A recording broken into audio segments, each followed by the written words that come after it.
एक शख्स गाड़ी से उतरा और बड़ी तेजी से एयरपोर्ट में घुसा। जहाज उड़ने के लिए तैयार था।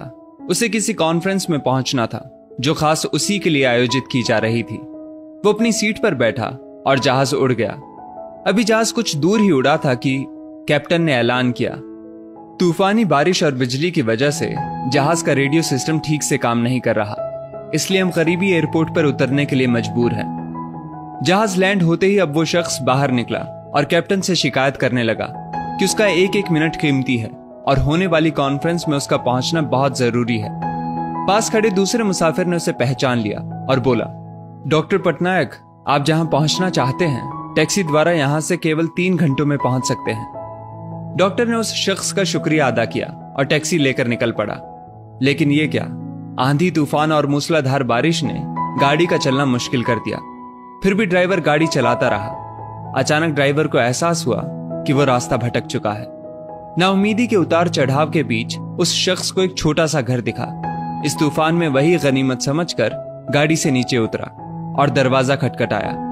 आवाज आई, जो कोई भी है अंदर आ जाए, दरवाजा खुला है। अंदर एक बुढ़िया आसन बिछाए भगवत गीता पढ़ रही थी। उसने कहा, माँ जी, अगर इजाजत हो तो आपका फोन इस्तेमाल कर लूं।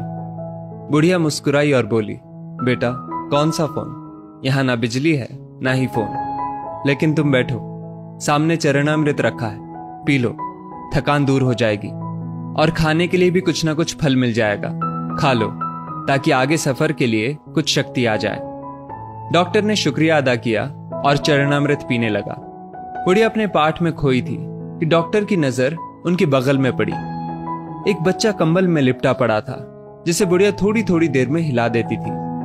बुढ़िया ने पाठ समाप्त किया तो डॉक्टर ने कहा, माँ जी, आपके स्वभाव और एहसान ने मुझ पर जादू कर दिया है। आप मेरे लिए भी दुआ कर दीजिए, ये मौसम साफ हो जाए।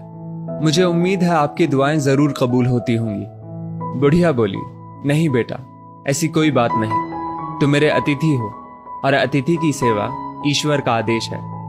मैंने तुम्हारे लिए भी दुआ की है। परमात्मा का शुक्र है, उसने मेरी हर दुआ सुनी है। बस एक और दुआ मैं उससे मांग रही हूं, शायद जब वो चाहेगा उसे भी कबूल कर लेगा। कौन सी दुआ? डॉक्टर ने पूछा। बुढ़िया बोली, ये जो 4 साल का बच्चा तुम्हारे सामने अधमरा पड़ा है, मेरा पोता है। ना इसकी माँ जिंदा है ना ही बाप। इस बुढ़ापे में इसकी जिम्मेदारी मुझ पर है। डॉक्टर कहते हैं इसे कोई खतरनाक रोग है जिसका वो इलाज नहीं कर सकते। वो कहते हैं एक ही नाम पर डॉक्टर है। क्या नाम बताया था उसका? हाँ, याद आया, डॉक्टर पटनायक। वो इसका ऑपरेशन कर सकता है। लेकिन मैं बुढ़िया कहाँ उस डॉक्टर तक पहुंच सकती हूँ? बच्चे को लेकर जाऊं भी तो पता नहीं वो देखने के लिए राजी भी हो या नहीं। बस अब बंसी वाले से यही मांग रही थी कि वो मेरी मुश्किल आसान कर दे। डॉक्टर की आंखों से आंसुओं का सैलाब बह निकला।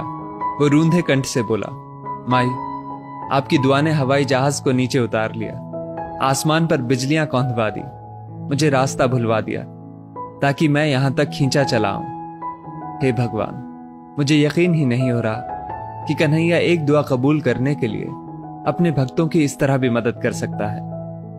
दोस्तों, वो ईश्वर सर्वशक्तिमान है। जहां इंसान बेबस हो जाता है वहीं से उसकी परम कृपा शुरू होती है।